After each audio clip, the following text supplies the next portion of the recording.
James Rock Show. You're watching the My James Rock Show. Cool, right, it's Mike from the Mike James Rock Show. We're at Amplify 2018 and Lenny from Dust Bolter here. How's it going, man? Hey, it's going good. Cool, it's rather hot today, but you've made it over. It's your only UK show as well by the looks of it. Are you excited to be playing today? Sorry, once again. No.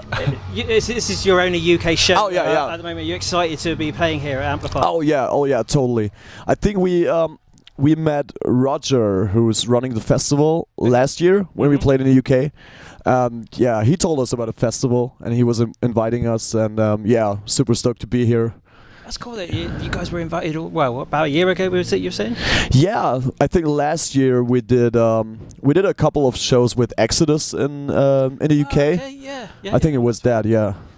So just to be, in someone's mindset, the promoter must have thought more than a year ago about asking you guys if he bumped into you. So like to be, that's got to feel quite special that they were planning to get you here a year or so. Oh yeah. To the event as well, which is also bodes well for the festival in the future that they were planning that far ahead, which is quite exciting. Yeah, totally. And he's a super nice guy. Like I didn't meet him yet. We just arrived. Okay. But like he took care of us so fucking good. That's cool. Yeah. Man. What else have you been doing for this summer? Now we're gonna do like festivals all over Europe at the weekends. So we just came home from a 5-week tour in the United States. Oh, nice. With Obituary. That's a sick little lineup. Oh yeah. Together. That must be special. That was really special. Yeah. It was. Which shows really stood out for you? Which like cities?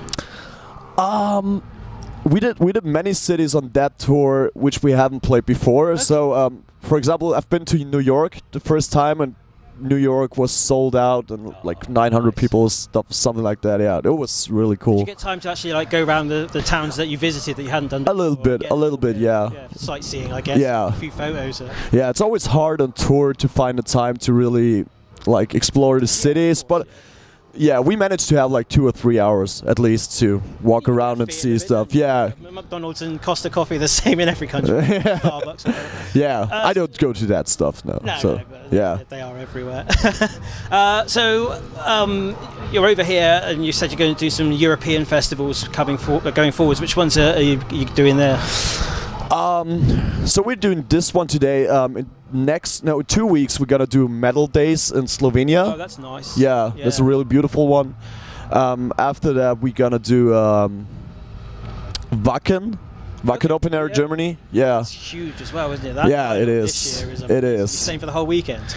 No, because we're leaving to Rockstad Extreme in Romania afterwards. Okay. So we do Wacken, then we fly over to Romania. Yeah. After that we do a festival, Vagos Open Air in Portugal. Wow, so you literally are going right round in a big circle. Yeah. Nice. And then one more in the Netherlands, and I think, that's it for the summer then. Okay, and then are you going back out on tour, or are you going to be starting writing or anything like that? We just recorded the new album, and it's going to be out in January. I think for the rest of the year, we just like load up batteries and take care of the release of the album, and going towards a big global launch like that, it's does take a lot of red tape in the background, kind of thing, doesn't it? Totally. So much stuff going on all the time. Yeah, and I mean, it's cool. If we're doing videos and things like that. Exactly. Time to be creative and do stuff. Then you start the full campaign, the press and the media. Exactly. I guess get Christmas out of the way and then push the album out and tour the whole of next year. Yeah, basically. Yeah. So that's pretty cool, though. At least you know what you're going to be doing until about 2020. Yeah, that's always crazy. It's always crazy when you're a band. You're like, people are offering shows and festivals for like 2020 already or stuff like that, and you're like, I don't know, dude. I don't know if I got time on like 7th July 2020, but that's the thing. I have to. You have to be looking that far ahead. Yeah. It's funny sometimes. It's really funny. Yeah. Like, and everyone. It's almost like people were still sticking to the old cycle of doing a tour for a year, Yeah. have about a year off to record and stuff, whereas some other bands are just constantly writing and releasing, and it's almost like a contrast of the old and the new. So Yeah, you're right. there will be a time when there becomes a new norm, I guess, of like booking artists and releasing tracks at the same time. Yeah, I mean, there's two components. On the one hand, you have to do it nowadays. You have to like just keep working and keep releasing stuff and touring and do stuff. Otherwise, people might forget about you because there's so many things going on, so many bands and stuff. And on the other hand, I like it and I love it because I just love to, be creative, do stuff, and we are lucky because we have the possibility to release the stuff that we do. Yeah. So we didn't really plan to put out a new like an album every 2 years, but it just happened naturally. Yeah. You go on tour for 5 weeks and you have so much inspiration, you learn so much, you come home and you just want to go into a rehearsal room and jam and write new stuff. But if you come off that tour and you can't get into a studio for a year, you're going to lose. No way. That's the only way of doing it. So yeah. So do you think an EP is imminent, or is it going to be a full album? It's a full album. It is a full album. It's a full album. Yeah. That's cool though, man. Yeah.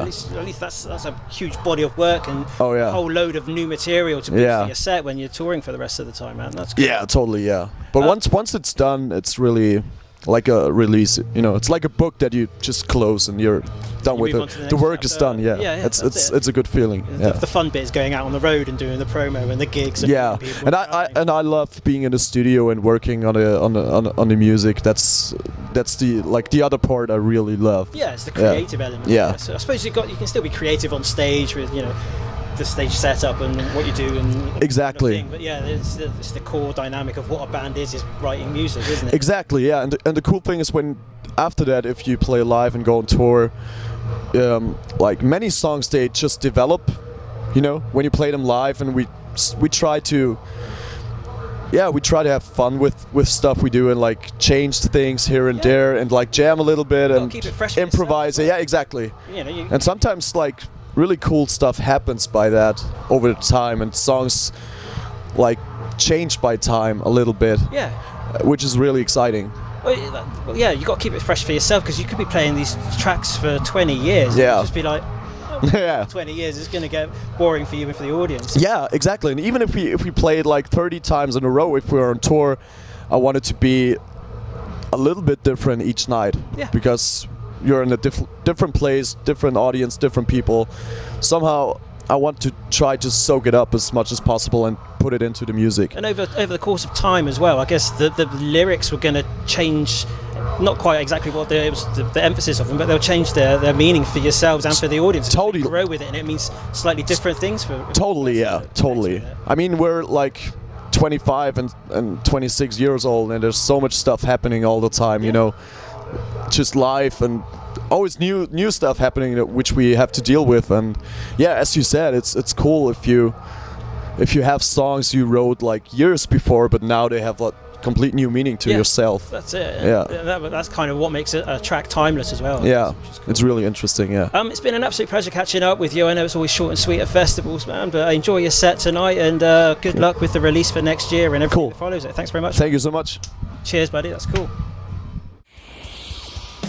From the Mike James Rock Show. Thanks very much for watching my interview here. If you enjoyed it that much, hit the subscribe button, hit the like and the notification bell, and then you can see a lot more of what we do with the Mike James Rock Show here on YouTube. Thanks very much for watching.